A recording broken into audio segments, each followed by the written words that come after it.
Scene dimulai dengan memperlihatkan sebuah pesawat luar angkasa yang menurunkan seorang makhluk bernama Pike. Pike diturunkan di sebuah tempat seperti padang pasir tanpa menggunakan pakaian sama sekali. Kemudian dia pun berjalan hingga bertemu dengan seorang laki-laki bersorban kuning. Laki-laki itu tiba-tiba mencuri kalungnya dan segera berlari untuk mengejar dan menaiki kereta yang ada di depannya. Makhluk itu hanya dilempari sebuah radio usang dan terlihat sangat kebingungan tentang apa yang telah terjadi. Di hari yang sama, seorang wanita bernama Jagu ingin menghadiri sebuah acara. Namun sayangnya tiket sudah terjual habis, alhasil ia pun harus berebut dengan seorang laki-laki untuk membeli tiket dari seorang calo. Karena harganya yang jauh lebih mahal, mereka setuju untuk patungan membeli tiket itu. Namun setelah digabung pun ternyata uang mereka tuh masih kurang 4 euro. Jagu pun meminjam uang kepada seorang bapak-bapak yang sedang membeli es krim di belakangnya. Seolah ingin menolongnya, bapak itu pun menghampiri calo tersebut. Namun bapak ini malah menjual kembali tiket itu kepada Jagu dengan harga yang lebih mahal tentunya. Hal ini jelas membuat Jagu marah. Dia mencaci maki bapak itu hingga akhirnya laki-laki yang bersamanya melerai dan membawa Jagu pergi. Atas kejadian itu mereka pun saling berkenalan. Jagu berasal dari India, sedangkan Sarfaraz berasal dari Pakistan. Mereka berdua sama-sama kuliah di luar negeri. Dan seiring berjalannya waktu, ternyata mereka berdua saling menyukai dan memiliki waktu yang cukup lama untuk bersama. Dan dari situlah permasalahan dimulai. Pada hari itu saudara perempuan Jagu berlari menghampiri orang tuanya dan bilang bahwa kakaknya sudah memiliki seorang kekasih. Mereka pun langsung menghubungi Jagu dan menanyakan tentang kekasihnya itu. Mengetahui pria itu bernama Sarfaraz, orang tuanya langsung marah karena nama itu adalah nama dari seorang muslim. Keluarganya pun langsung pergi menemui Tapasvi, yaitu seorang yang sangat dipuja-puja oleh keluarga itu. Melalui panggilan video, Tapasvi meramalkan bahwa Sarfaraz akan mengkhianati dan tak akan pernah menikah dengan Jagu.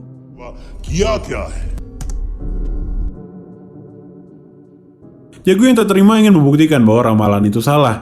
Ia langsung meminta kepada Sarfaraz untuk menikahinya langsung pada keesokan harinya. शादी करोगी मुझसे? हाँ, कल। कल? Scene pun berpindah pada hari itu. Dan yap, ternyata Sarfaraz nggak datang di hari pernikahannya. Ia hanya meninggalkan sebuah surat yang mengatakan bahwa pernikahan bukan hanya tentang individu, tapi juga tentang keluarga. Karena kejadian itu, dengan wajah kecewa, Jagu pulang ke New Delhi. Kini ia bekerja menjadi reporter di salah satu saluran berita. Pada hari itu, Jagu sedang berada di dalam sebuah kereta. Secara nggak sengaja ia melihat seorang laki-laki yang berpenampilan aneh dan membawa selebaran tentang Tuhan yang hilang. Karena merasa laki-laki tersebut bisa menjadi bahan beritanya, dia pun turun dari kereta untuk mewawancarainya. Ternyata makhluk itu bernama Pike atau PK, yang dimana ia sedang mencari Tuhan untuk menyelesaikan masalahnya. Dia juga memakai helm kuning agar Tuhan lebih mudah untuk melihatnya di tengah keramaian. Mendengar perkataan itu, Jagu hanya diam sambil tersenyum dan membiarkan laki-laki itu pergi. Beberapa hari setelah itu, Jagu kembali menemukan Pike. Jagu melihat Pike sedang mengambil uang dari sebuah kotak amal. Namun sayangnya Pike dipergoki oleh salah satu penjaga dan ingin menghajarnya. Lucunya Pike menyimpan stiker bergambar dewa. Ia pun langsung menempelkan stiker itu di pipinya. Dan benar aja nggak ada satupun orang yang berani memukulnya.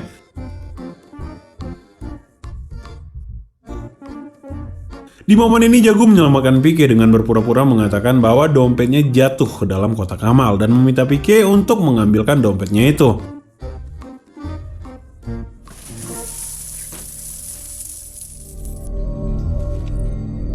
पंडित जी वो मेरे हैं। थे, अब उनके हुए। Beberapa saat setelah itu, Pike ditanya oleh Jagu tentang apa yang telah ia lakukan. Dengan polosnya, Pike mengatakan bahwa ia sama sekali tak berniat untuk mencuri. Ia hanya mengambil uang yang pernah ia bayarkan kepada Tuhan karena Tuhan tak kunjung membantunya sambil berjalan pergi. Karena kejadian itu, Jagu mengetahui bahwa Pike tinggal di penjara. Ia sengaja melanggar peraturan-peraturan yang ada di jalanan agar ditangkap oleh polisi. Karena dengan cara ini ia bisa tidur dan makan enak.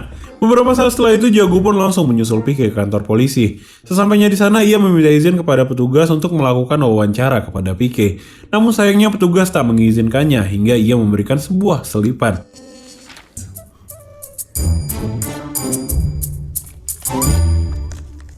Yap, akhirnya Jagu diizinkan masuk ke dalam sel itu dan mewawancarai Pike. नाम क्या है तुम्हारा? Sepanjang obrolan mereka, Jagu hanya tertawa seakan merasa konyol dan tak percaya akan perkataan Pike. Hingga Pike mengatakan bahwa sebenarnya ia dikirim dari sebuah planet untuk melakukan riset di bumi ini. Namun karena kalungnya dicuri, dia nggak bisa lagi berkomunikasi dengan planetnya. Ekspresi Jagu tiba-tiba berubah. Ia langsung berdiri ketakutan dan meminta untuk dikeluarkan dari sel itu. Pandey जी का है, आप पांडे जी को बुलाइए। Namun polisi yang tadinya mengizinkan masuk sudah kembali berpatroli. Alhasil Jago pun harus berbalik arah dan kembali menatap Pike, tapi tidak dengan senyum kali ini. Jago menganggap semua omongan Pike adalah kebohongan.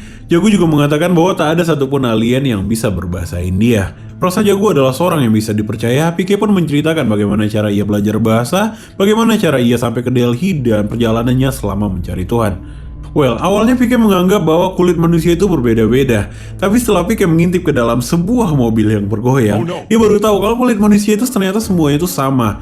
Namun yang membedakan adalah pakaiannya. Dan Pike pun mencuri pakaian yang ada di mobil itu. Setelah menggunakannya, ia pun ditertawakan oleh orang-orang. Karena atasannya adalah jas laki-laki namun bawaannya rok perempuan. Dan di situ dia baru paham kalau baju itu ternyata banyak modelnya. Ada wanita dan pria, ada pakaian siang dan juga pakaian untuk malam. Di baju itu ia menemukan uang. Pike pun mempelajari bagaimana cara kerja uang itu. Awalnya ia berpikir bahwa seluruh kertas yang bergambar Mahatma Gandhi memiliki nilai yang sama. Ia pun mulai mencetak gambar Mahatma Gandhi pada sebuah kertas. Namun pada akhirnya ia sadar setelah seorang pedagang menolak uangnya itu.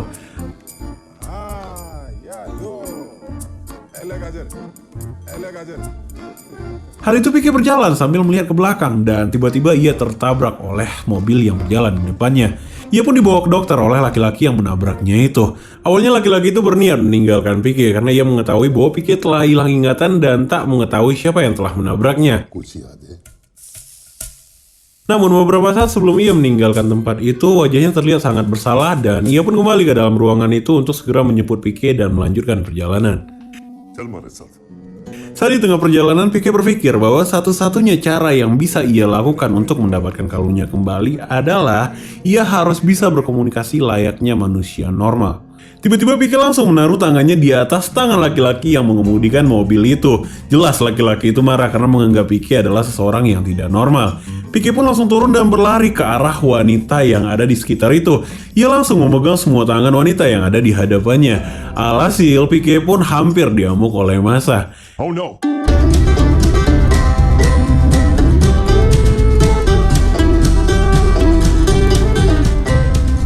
Beberapa saat setelah itu laki-laki itu berpikir bahwa Pike sepertinya membutuhkan sesuatu yang mantap. Oh no. Ia pun akhirnya membawa Pike ke tempat mantap 2. Di tempat itu Pike bertemu dengan banyak pilihan dan dia pun memilih yang ini. Berharap malam itu akan mantap, wanita itu malah hanya dipegang tangannya hingga pagi hari. Dan setelah melakukan transfer bahasa, Pike kini bisa memahami bahasa dan berkomunikasi layaknya manusia normal. Sesaat setelah itu Pike pun menemui laki-laki yang membawanya tadi.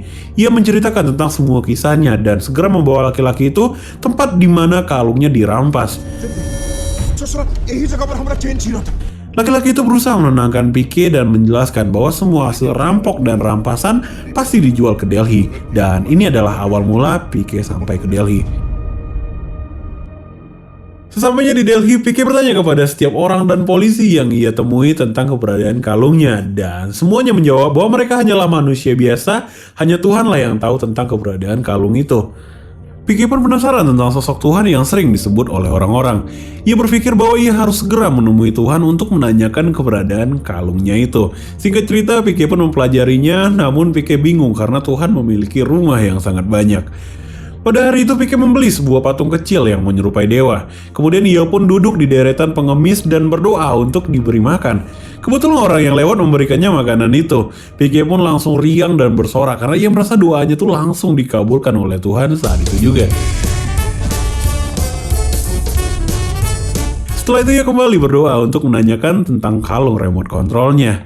Namun kali ini nggak ada hal apapun yang terjadi. Dengan wajah kecewa, Pike kembali mendatangi penjual miniatur itu dan mengatakan bahwa barang yang ia beli tak lagi berfungsi atau mungkin baterainya yang telah habis. Merasa PK adalah orang yang aneh, penjual itu pun mengerjai PK dengan cara menyuruhnya masuk ke dalam kuil dan meminta kepada patung dewa yang lebih besar.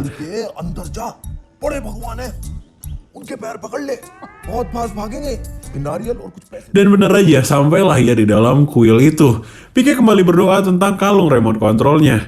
Namun saat dia membuka mata, tiba-tiba ada sesuatu di tangannya. Tapi bukan kalung, melainkan makanan. Dengan polosnya, Pike pun memberontak di dalam kuil itu karena merasa telah membayar namun tak mendapatkan apa yang ia inginkan. Dan Pike pun berakhir dikeluarkan secara paksa oleh penjaga yang ada di sana. Setelah itu Pike langsung menuju ke kantor polisi dan melaporkan bahwa ia telah ditipu oleh seseorang. Saat ditanya tentang penampilan orang itu, dengan polosnya ia menceritakan tentang sosok seperti patung dewa yang ada di kuil. Mendengar hal ini, polisi pun langsung marah dan menamparnya karena menganggap Pike adalah orang mabuk. Pike pun digeledah oleh polisi. Polisi menemukan sebuah dompet yang ada di celana Pike dengan sebuah kartu nama bernama Dr. Rudy. Entah pakaian siapa yang ia curi, polisi pun kaget dan langsung meminta maaf kepada Pike. Mengetahui nama Dr. Rudy yang beragama Kristen, ia pun meminta dan menyarankan Pike untuk pergi ke gereja, bukanlah ke kuil. Dan sampailah ia di gereja. Di momen ini dengan pedenya Pike berjalan di tengah-tengah orang yang sedang beribadah.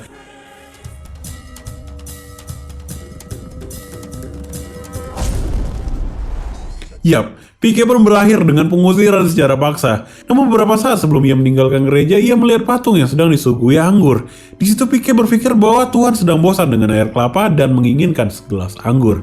Sejak hari itu Pike pun mengumpulkan uang untuk membeli anggur.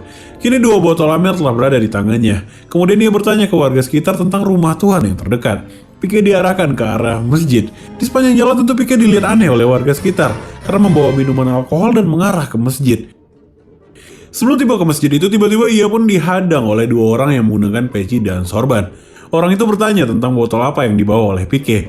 Dengan pedenya Pike mengatakan bahwa ia membawa 2 botol Amer yang akan diberikan kepada guard के लिए कहाँ है?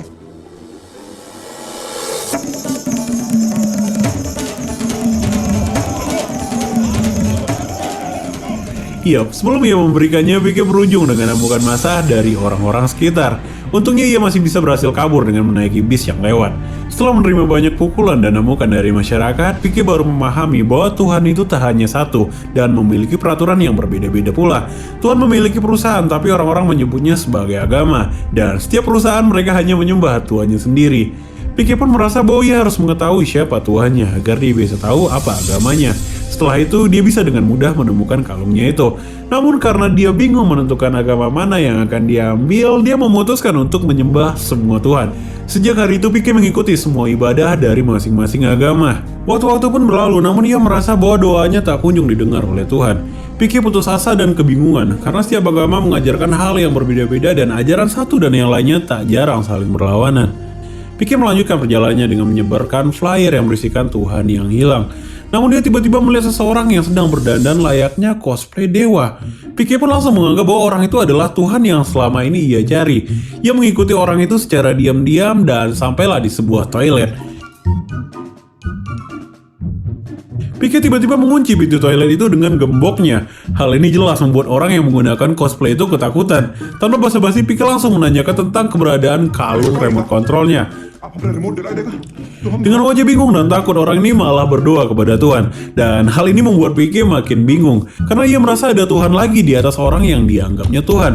Momen ini dijadikan kesempatan untuk lari oleh orang itu. Namun Pike tak menyerah sampai di sana.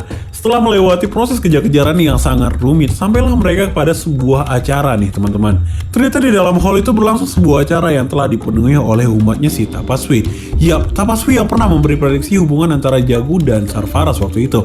Sementara itu si cosplay bersembunyi di bawah barisan orang banyak sehingga Pike tak melihatnya. Di sisi lain Tapaswi memulai pidatonya. Tapaswi berkata bahwa saat ia berada di Himalaya, cahaya Tuhan datang menghampirinya dan memberikannya sebuah benda. Sebuah benda yang diberikan oleh Dewa Shiva. Ia juga mengatakan bahwa Tuhan memintanya untuk membuat sebuah kuil dari dana yang dikumpulkan bersama-sama. प्रभु पथ प्रदर्शित करें बोलो भोले भोले बम बम भोले Tak lama setelah itu Tapaswi meminta untuk memperagakan benda itu. Semua orang bersorak, namun Pike hanya terdiam dan tercengang. Ia pun langsung mendekati panggung itu karena itu adalah kalung miliknya. Namun saat dia berusaha mendekati benda itu, Pike langsung dicegat dan ditahan oleh penjaga Tapaswi, dan Pike pun akhirnya berakhir di jalanan. Well, cerita dari Pike pun selesai. Jago yang mendengarkan cerita itu dari awal hingga akhir malah meminta Pike untuk segera menemui psikiater dan mengurus masalah kejiwaannya sambil meninggalkan Pike. को किसी साइकाइट्रिस्ट यानी दिमाग की डॉक्टर से मिलना चाहिए। इस पे मेरा नंबर लिखा है, आप चाहें तो मैं आपकी अपॉइंटमेंट फिक्स कर सकता हूँ। Thank you Pandit ji. Pike yang kesal karena ceritanya dianggap bohong langsung berteriak kepada Jagu bahwa takdirnya akan selalu menayangkan cerita-cerita bohong di media. Jago pun langsung berhenti dan berbalik arah. Kamu sayangnya Jago nggak diizinkan lagi nih untuk menginterogasi Pike. Ia pun akhirnya menembus Pike dengan cara membayar agar Pike keluar dari penjara itu. Jago meminta penjelasan kepada Pike bagaimana ia bisa tahu tentang semua itu. Pike mengatakan bahwa ia mampu membaca pikiran seorang hanya melalui sentuhan tangan. Namun meskipun begitu, Jago masih tetap gak percaya dengan omongan Pike. Pike berniat membuktikan omongannya dengan cara meminjam tangan Jago. Namun tiba-tiba seorang kakek datang dan langsung memegang tangan Pike. Ia mengaku bahwa ia membutuhkan uang untuk pengobatan istrinya. Tanpa pikir panjang, Pike langsung menyediakan uang itu. Sontak hal ini ditertawakan oleh Jago, karena ia menyaksikan Pike dibohongi oleh kakek-kakek secara langsung. Uniknya, Pike mengaku bahwa ia mengetahui semua itu. Ia menambahkan bahwa kakek itu telah mengumpulkan uang pensiunannya agar dapat makan mewah dalam perayaan ulang tahun istrinya yang ke-75. कुछ भी मैडम हमारा गोला पर लोग झूठ नहीं बोलता। Jago yang tak percaya diam-diam mengikuti kakek itu sampai ke sebuah restoran mewah.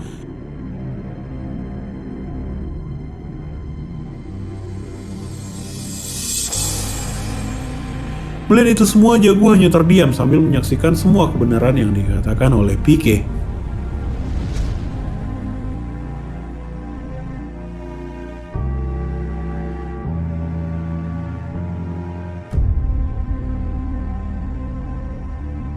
Tanpa pikir panjang, Jago segera berbalik arah untuk mengejar Pike, namun ia tak menemukannya. Untungnya Jago masih menyimpan selebaran yang pernah diberikan oleh Pike waktu itu. Sesampainya di sana, Pike tampak kesal karena Jago tak pernah mempercayai omongannya. Dengan wajah penasaran, Jago kembali menanyakan beberapa pertanyaan. Pike mengaku bahwa ia menceritakan rahasia ini hanya kepada Jago, karena ia merasa Jago adalah seseorang yang bisa dipercaya. Di saat semua orang memalak dan memanfaatkannya, sebaliknya Jago malah memberinya uang. Dengan rasa bersalahnya, Jago berjanji kepada Pike akan membantunya menemukan kalung itu dengan cara apapun. Well, scene pun berpindah pada keesokan harinya. Pike kini tinggal bersama Jago. Pagi itu Jago dibuat kesal oleh panggilan salah sambung yang terus-terusan menelponnya. Karena penelpon itu terus memaksa, Jago pun mengerjai orang itu hingga panik. तुम ऐसा काहे बोली? Di momen ini Pike melihat sisi lain dari kata salah sambung dan komunikasi yang kacau. Singkatnya, ia menemukan sebuah logik bahwa situasi seperti inilah yang dimanfaatkan oleh Tapaswi. Ia menipu pengikutnya seperti yang baru saja dilakukan oleh Jago. Dari pikiran Pike ini, Jago mengembangkan ide-idenya sehingga membawanya ke kantor untuk menemui bosnya pada hari itu. Jago meminta bosnya untuk meliput seseorang yang bernama Pike. Namun bosnya langsung menolak untuk berurusan dengan tema agama, apalagi yang berurusan dengan Tapaswi. Jago pun berjanji kepada bosnya bahwa tak ada seorang pun yang mampu berdebat melawan Pike. Mendengar hal ini, bosnya pun tertantang dan memutuskan untuk menemui Pike. Sesampainya di ruangan itu, dengan polosnya Pike bertanya tentang pertanyaan yang hampir tak pernah ditanyakan oleh orang-orang. Karena kepolosannya, ia pun berhasil mencairkan suasana dan membuat bosnya Jago tak dapat menolak tawaran itu. Well, keesokan harinya Jago mengajak Pike ke kuil tempat Tapaswi bertemu dengan para pengikutnya. Salah satu pengikutnya mengeluhkan tentang istrinya yang lumpuh dan mengaku bahwa dokter tak bisa lagi mengobati istrinya itu. Belum selesai menyelesaikan kalimatnya, tiba-tiba Tapaswi mengangkat tangannya dan tampak seolah sedang berkomunikasi dengan Tuhan.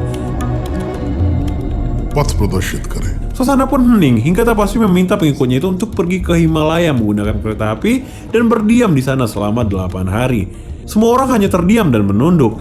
Namun Pike malah melihat kejanggalan dalam hal ini. Ia tiba-tiba berdiri dan mengatakan bahwa semua ini adalah salah sambung, dengan kata lain yaitu mengada-ngada. Untuk membuktikan omongannya, Pike meminta Tapaswi untuk memanggil ulang Tuhan yang ia maksud dan meminta jaminan kesembuhan untuk istri dari pemohon tadi. Karena Tapaswi tak memenuhi permintaan itu, Pike pun menyerangnya habis-habisan di depan seluruh umatnya. ना अभी क्लियर हो जाएगा हाँ क्या क्या कहना क्या चाह रहे हैं भैया हम प्रूव कर सकता हूँ Di momen ini Tapaswi terlihat terbata-bata menjawab seluruh statement dari Pike.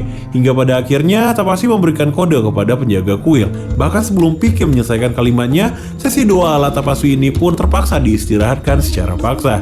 Untungnya momen ini diliput oleh seorang wartawan salah satu stasiun televisi. Berita ini pun viral dan menyebar ke seluruh penjuru dunia dengan sangat cepat. Beberapa saat setelah itu, pers terlihat telah memenuhi lapangan di depan kuil Tapaswi. Dengan wajah geram, ia keluar dan mengatakan bahwa seharusnya pers tak menanyakan tentang pembangunan kuil ini, melainkan bertanya kepada orang yang mencoba menghentikan pembangunan kuil ini sambil memojokkan Pike. Siaran ini pun disaksikan secara langsung oleh keluarga Jago melalui televisinya, yang dimana kita tahu bahwa mereka semua adalah pengikut setia Tapaswi sejak lama. Scene pun berpindah pada keesokan harinya. Di dalam kuil itu Tapaswi bercerita kepada pengikutnya bahwa zaman dulu ada seseorang yang ingin berusaha menghancurkan kuil. Dan hari ini hal itu kembali terjadi namun dengan orang yang berbeda. Tiba-tiba Pike datang di tengah pidato Tapaswi. Namun kali ini dia nggak sendiri. Pike datang bersama 5 orang dengan penampilan yang khas dari masing-masing agama. Di sini, di depan semua orang, ia meminta Tapaswi untuk membuktikan pengakuannya yang bisa memanggil Tuhan, yaitu dengan cara menanyakan kepada Tuhan tentang agama dari masing-masing orang yang ia bawa. Ya, benar aja, Tapaswi pun menerima tantangan itu dan mulai menebak berdasarkan dari apa yang ia lihat. Namun sayangnya, Pike telah mengacak pakaian dari masing-masing orangnya itu. Dan jelas, hal ini membuat Tapaswi harus salah dengan semua jawabannya, termasuk tebakan yang terakhir. Ia berpikir itu adalah seorang muslim dari Pakistan, tapi ternyata itu adalah... मैं जगत जननी साना। Karena hal ini, Tapaswi kembali menjadi bulan-bulanan Pike. Ia dipermalukan untuk kedua kalinya di depan seluruh pengikutnya. Melihat keadaan yang semakin kacau, ia segera meminta kepada penjaganya untuk mengeluarkan Pike secara paksa. क्या कर रहे हो भाई? हम कुछ विरोध कर रहा हूँ। Beberapa saat setelah itu, ayah Jagu langsung mendatangi kantor media tempat Jagu bekerja. Ia meneriaki Jagu di tempat itu dan meminta Jagu untuk segera menghentikan programnya. Bapak itu juga menunjuk dan meneriaki Pike. Ia menuduh bahwa Pike melakukan semua itu hanya demi uang dan Pike akan berakhir di neraka. Nah, lucunya, di momen ini bukannya pergi, Pike malah berterima kasih dan mendekati ayah Jagu. Ia mengatakan bahwa perkataan itu mengingatkannya pada sebuah ide, yaitu membuat rasa takut. Ia pun mengajak ayah Jagu untuk membuktikan idenya itu. Di momen ini, Jagu berusaha meyakinkan ayahnya dan berjanji apabila semua ini adalah omong kosong, ia akan segera mungkin menghentikan programnya. Pike pun segera membawa ayah Jagu ke depan gerbang sebuah kampus. Di depan gerbang itu, ia menyusun beberapa batu dan menaruh uang di atasnya. Pike menyebutnya ini adalah mesin pabrik atau mesin investasi uang. Kemudian mereka pun menjauh beberapa langkah untuk menyaksikan apa yang terjadi. Dan benar aja nggak sampai 15 menit, seorang pelajar datang dan berdoa di batu itu sambil menaruh uangnya. Lucunya, Pike juga mengatakan bahwa ini adalah bisnis yang sangat bagus, yaitu dengan menjual ketakutan. Berbeda dengan penjual es yang ada di sampingnya, yang mana mereka harus susah-susah mencari pelanggan dan memohon kepada pembeli. Sedangkan bisnis ini ia hanya bermodalkan batu dan pancingan uang, dan kemudian pembeli antri bahkan memohon kepada batu itu. Pike mengatakan sama halnya dengan yang dilakukan oleh Tapaswi. Ia memperjualbelikan ketakutan dan akan masuk neraka apabila melawan. Dengan polosnya, Pike juga meminta ayah Jagu untuk melepaskan cincinnya, karena ia menganggap itu adalah salah satu dari ketakutan. Ayah Jagu yang merasa terpojok pun langsung memukul Pike dan mengatakan bahwa itu semua adalah masalah kepercayaan. ये विश्वास की बात है। भगवान चाहते कि हम Karena mendapat banyak perhatian, Jagu menyuarakan tentang hal ini melalui media televisi. Ia meminta semua orang untuk merekam apabila melihat ajaran yang janggal dan segera mengirimkannya untuk ditampilkan secara live di televisi. Cara ini digunakan untuk mengungkap kejahatan yang berkedok agama. वो बोले गाय को चारा खिलाओ जॉब मिल जाएगी। Dan ya, program ini pun mendapat respon yang sangat baik dari masyarakat. Ratusan rekaman datang setiap harinya. Mulai dari ajaran yang aneh dan gak masuk akal, hingga ajaran yang pada akhirnya meminta pengikutnya untuk membeli barang. मतलब इनके हिसाब से किताबें बेच रहे हैं। पे master plan की पूरी तरीके से वाट लगा दो। Dan scene pun berpindah pada keesokan harinya. Tapaswi ditemui oleh 2 orang rekannya yang mengatakan bahwa Tapaswi terancam bangkrut apabila ia tak segera melakukan sesuatu. Ia mendapat banyak kritikan di media sosial dan internet. Begitupun buku dan obatnya sudah tak ada lagi yang membeli. Situasi ini memaksa Tapaswi harus mengambil langkah besar, yaitu melakukan pertemuan terbuka dengan Pike untuk menjawab semua pertanyaannya.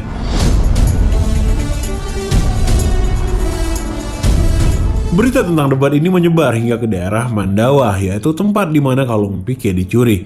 Laki-laki yang waktu itu pernah menolongnya menghubungi Pike dan mengatakan bahwa ia akan datang untuk membantunya pada debat esok hari. Ia membawa pencuri itu datang bersamanya dan akan dijadikan saksi karena telah menjual kalung itu ke Tapaswi. Seolah rollback, Pike terdiam beberapa saat sambil menaruh teleponnya. Ia mengingat semua hal yang terjadi, termasuk perkataan Tapaswi yang mengatakan bahwa kalung yang ia dapat berasal dari Dewa Siva. क्या हुआ? Pike menceritakan semua ini kepada Jagu, bahwa yang terjadi bukanlah salah sambung atau komunikasi yang kacau, melainkan Tapaswi lah yang telah membuat-buat cerita untuk menipu pengikutnya. Jagu mengaku bahwa ia telah mengetahui semua itu sejak lama, namun ia sengaja tak mengatakan kepada Pike. Ia membiarkan kepolosan Pike hingga menciptakan konsep dan kata-kata baru yang bisa diterima oleh masyarakat, seperti salah sambung atau komunikasi yang kacau. Karena apabila Pike hanya menggunakan tuduhan seperti Tapaswi berbohong atau sebuah penipuan, orang-orang tak akan percaya kepada Pike dan hanya akan menertawakannya. Well, pada malam harinya mereka merayakan hitung mundur kemenangannya dengan sebotol champagne yang dicampur dengan sedikit ekstra jus susu. Jago yang sedikit oleng mengaku sangat sedih karena Pique akan segera meninggalkannya begitu mendapatkan kalung remote control itu. Pique mengatakan bahwa ia bisa menetap apabila ia mendapatkan kekasih yang akan menemani waktunya. Namun Jago malah menganggap Pique sedang bercanda dan menertawakannya. Melihat Jago yang semakin oleng, Pique segera mengambil selembar kertas dan menuliskan tentang perasaannya. Kemudian kertas itu ia masukkan ke dalam sebuah koleksi kartu nama dan segera memberikannya kepada Jago. Pique meminta Jago untuk memilih dan membaca setiap kartu nama itu. Tendura. Di momen ini Pique terlihat tak sabar menunggu gilirannya. Dan Jago pun memulai membalik setiap kartu nama itu. Namun tiba-tiba Jago berhenti pada sebuah kartu nama. Yap, itu adalah kartu nama Sarfaraz. Jago yang awalnya sangat riang tiba-tiba langsung diam dan meneteskan air mata. Melihat hal ini Pique pun langsung panik dan langsung memegang tangan Jago. Pique menyaksikan seluruh pikiran Jago yang sedang mengingat seluruh kenangan Jago bersama Sarfaraz. Tanpa mengatakan sepatah kata pun, Pique hanya terisak dan kemudian menjatuhkan air matanya. Well, scene pun berpindah pada keesokan harinya. Pique terlihat sedang berada di stasiun untuk menunggu laki-laki yang pernah menolongnya itu. Yap, seorang sahabat yang berjanji akan hadir di hari debatnya. Beberapa saat kemudian, laki-laki itu pun sampai bersama seorang yang pernah mencuri kalungnya Pique. Ia pun melihat Pique dan meneriakinya. Namun, beberapa langkah setelah ia turun dari kereta itu,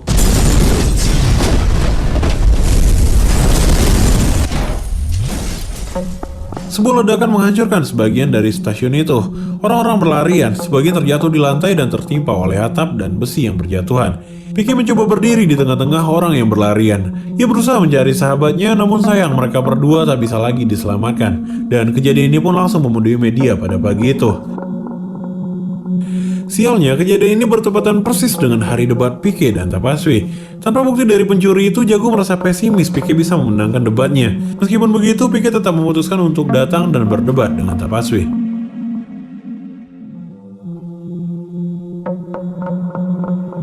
Dan sampailah pada momen itu, acara dibuka dengan sambutan yang dibawakan oleh Jago. Saat menjelaskan tentang tema acara itu, Tapaswi tiba-tiba memotong perkataan Jago. Ia langsung memulai dengan sebuah statement yang memojokkan Pique tentang kepemilikan kalung itu. Menurut Tapaswi, kalung itu adalah milik Tuhan. Sebaliknya, menurut Pique itu adalah miliknya. Di section ini, Tapaswi habis-habisan membuat Pique seperti orang tak berdaya dan tak mampu menyangkal perkataannya. और ये कहते हैं मंदिर हटा हम किसकी सुने. Tapaswi juga mengatakan bahwa Pique adalah anak yang putus asa dan menolak perintah Tuhan. Di sisi lain, Pique hanya mendengarkan seluruh perkataan Tapaswi tanpa membantah satu kata pun. Menunggu Tapaswi terlihat tersenyum seolah menertawakan Pique yang hanya mampu menunduk dan melihat ke bawah sambil menunggu kekalahannya. Di momen ini keadaan semakin intens. Manajer, Jago, dan semua kru yang ada di sana terlihat pesimis bahwa Pique mampu memenangkan perdebatan ini. Sampailah pada momen Tapaswi meminta pertanggungjawaban atas perkataan Pique, yaitu nomor yang salah atau diartikan sebagai ajaran yang salah. Lalu apa ajaran yang benar menurut Pique? Pique menjawab pertanyaan itu dengan nada yang sangat rendah. Ia pun setuju dengan semua perkataan Tapaswi. Pique mengaku pernah kehilangan harapan, tak punya makanan, tempat tinggal, dan hanya bisa menangis. Namun dengan percaya dengan adanya Tuhan itu memberikan harapan untuk Pique. Tapaswi yang mendengar ini tentu berbesar hati karena Pique bahkan tak mendebatnya sama sekali. Namun satu kata yang membuat senyum Tapaswi hilang dalam sekejap adalah, कौन से भगवान पे विश्वास करें? आप लोग बोलता है एक भगवान, हम बोलते नहीं. ya, Pique menolak untuk menyetujui bahwa Tuhan itu hanya ada satu. Menurut Pique, Tuhan itu ada dua. Yang pertama adalah Tuhan yang menciptakan kita semua. Yang kedua adalah Tuhan yang diciptakan oleh orang-orang seperti Tapaswi. Pique juga menambahkan bahwa kita semua nggak tahu apa-apa tentang Tuhan yang menciptakan kita.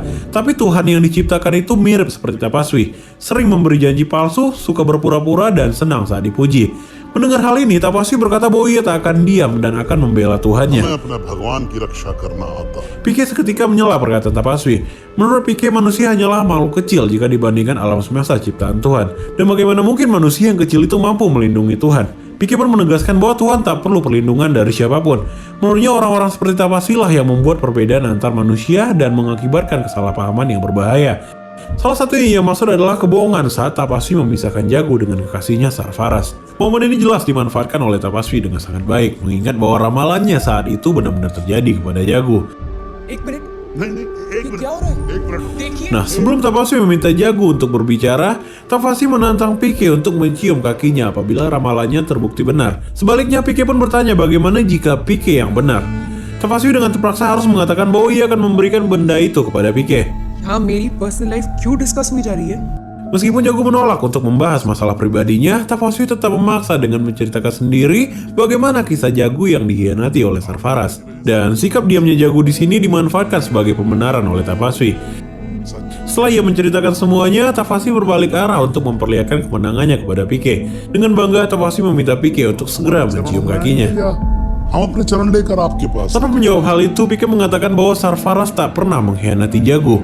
Kalimat singkat ini jelas membuat semua orang kebingungan termasuk Jagu itu sendiri. Pike memohon kepada Jagu untuk menceritakan tentang bagaimana perpisahannya dengan Sarfaraz. Karena ini adalah permintaan Pike untuk pertama kalinya, dengan berat hati Jagu pun menceritakan semuanya. बच्चे की हाथ Dari cerita itu, Pike pun menyimpulkan beberapa hal. Yang pertama, surat itu tak diberikan langsung oleh Sarfaraz, melainkan seorang anak kecil yang bahkan tak ia kenal. Kedua, surat itu belum tentu untuk Jagu, karena tak hanya Jagu yang ada di tempat itu. Dan yang terakhir, tak ada nama pengirim di dalam surat itu. Namun karena pikiran Jagu yang telah didoktrin oleh ramalan Tapaswi, Jagu langsung menyimpulkan bahwa Sarfaraz telah mengkhianatinya. Mengetahui situasi tak berjalan sesuai rencana, Tapaswi langsung memotong dan menganggap cerita ini hanyalah bualan dan cerita yang telah dibuat-buat oleh mereka berdua. Manajer yang geram tiba-tiba masuk ke dalam panggung dan ia langsung meminta Jagu untuk menghubungi Sarfaraz melalui cellphone-nya. Namun sayangnya nomor Sarfaraz sudah tak aktif lagi. Mereka pun memutar otak hingga Jagu mengingat dan mencoba menghubungi call center dari kampus Sarfaraz. Mereka memberikan sedikit informasi bahwa Sarfaraz telah kembali ke Pakistan. Namun demi privasi, mereka tak bisa memberikan informasi tambahan termasuk nomor yang untuk dihubungi. Have a nice day, dear. Pakistan का नंबर घर का number think job Mendengar ini semua, Tapaswi hanya tersenyum seolah menertawakan mereka semua. Job करता हूँ पाकिस्तान में Beberapa saat setelah itu, Jagu mengingat sebuah percakapannya dengan Sarfaraz. Sarfaraz sempat mengatakan bahwa ia bekerja paruh waktu di kedutaan Pakistan. Dan kini ia tersambung dalam panggilan telepon. Tanpa basa-basi, Jagu langsung menanyakan tentang keberadaan Sarfaraz. आपके यहाँ एक लाहौर से स्टूडेंट काम करते थे? Sarfaraz Uniknya, call center itu malah bertanya balik dan memastikan bahwa yang menelponnya adalah Jagu yang berasal dari Delhi. हाँ आपको कैसे पता? अब फोन आ गया जी, वो दिल्ली वाली लड़की का फोन आ गया। फराज, जग्गू का फोन आ गया। सैयद साहब जल्दी आइए, जग्गू का फोन आ गया। Rasa penasaran Jagu terjawab setelah dijelaskan oleh call center. Ia mengatakan bahwa Sarfaraz setiap hari menghubungi kedutaan untuk menanyakan panggilan telepon dari seorang gadis yang mencarinya. Mendengar hal ini, Jagu hanya bisa diam sambil meneteskan air mata. Ia tak berkata sepatah kata pun hingga kedutaan itu menyambungkan panggilan teleponnya ke orang yang ia cari, Sarfaraz. जनाब सरफराज Yusuf Mendengar suara dan ucapan salam dari Sarfaraz membuat Jagu semakin larut dalam kesedihannya. Kedutaan mengatakan bahwa panggilan yang ditunggu oleh Sarfaraz selama ini kini telah terhubung dengannya. Dalam isak tangisnya, Jagu langsung mempertanyakan keberadaan Sarfaraz di hari pernikahan mereka. Sarfaraz menjelaskan bahwa ia datang pada hari itu, namun ia tak menemukan Jagu, melainkan sebuah surat tentang penolakannya. Sarfaraz merasa mungkin karena Jagu begitu ditekan oleh orang tuanya. Namun di sisi lain, dia memiliki sebuah perasaan yang kuat bahwa suatu hari nanti Jagu akan mencarinya, dan itu adalah hari ini. तो मुझे जरूर टकने की कोशिश करो Jagu mengaku kepada Sarfaraz bahwa ia telah salah paham. Untungnya seseorang berhasil menyadarkannya sambil mata Tapaswi yang mulai pucat dan gelisah. Merasa kekalahannya berada di depan mata, Tapaswi diam-diam ingin mengambil benda itu. Namun tindakan itu langsung dicegat oleh ayahnya Jagu. Bukannya segera mengambil kalung itu, Pike malah melihat ke arah Jagu. Ia melihat senyum bahagia di wajah Jagu sebelum pada akhirnya meninggalkan tempat itu.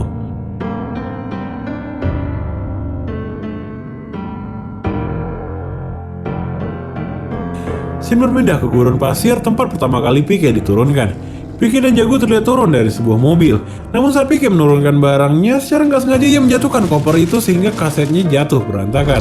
ठीक है Jagu yang penasaran bertanya kepada Pike apa yang ia rekam dengan kaset sebanyak itu. Pike mengaku ia merekam suara hewan, musik, bahkan lalu lintas yang ada di bumi. Dan ia akan memutar semuanya apabila ia merindukannya. Belum selesai membereskan barangnya, bis itu tiba-tiba berjalan meninggalkan mereka. Mengetahui satu kopernya masih berada di mobil itu, Pike langsung berlari untuk mengejarnya. Jagu yang menyaksikan momen ini hanya bisa tersenyum melihat kelakuan Pike. Sementara menunggu Pike datang, Jagu penasaran dan memutar beberapa kaset koleksi Pike. तुम्हारी प्लेनेट पे सबके खाने से बाहर होते हैं पापा के लिए मैं दिखती हूँ माँ जैसी सब कहते हैं Namun bukan suara alam ataupun lalu lintas yang ia dengar, melainkan suara Jagu itu sendiri. Kaset per kaset pun ia putar dan dengarkan, dan semua dari suara itu adalah suara Jagu saat ia sedang berbicara kepada Pike. Rasa penasaran Jagu pun semakin memuncak dan ia pun terus mencari kaset yang ada di koper itu. Namun bukan kaset yang ia temukan, melainkan sepotong kertas yang berisikan tentang perasaan Pike kepadanya. Beberapa saat setelah itu Pike kembali bersama kopernya. Namun Jagu yang tadinya sangat riang, tatapannya menjadi sangat pasif kepada Pike.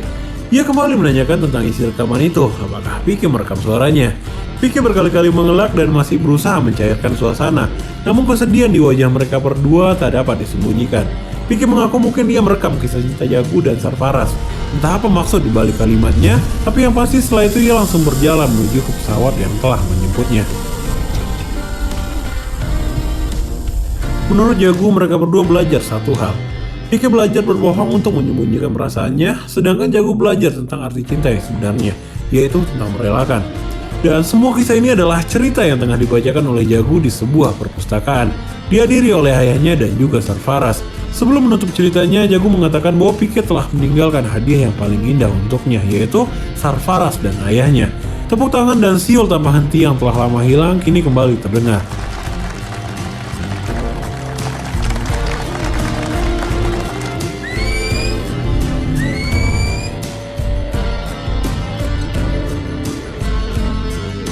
Dan alur cerita film pun selesai.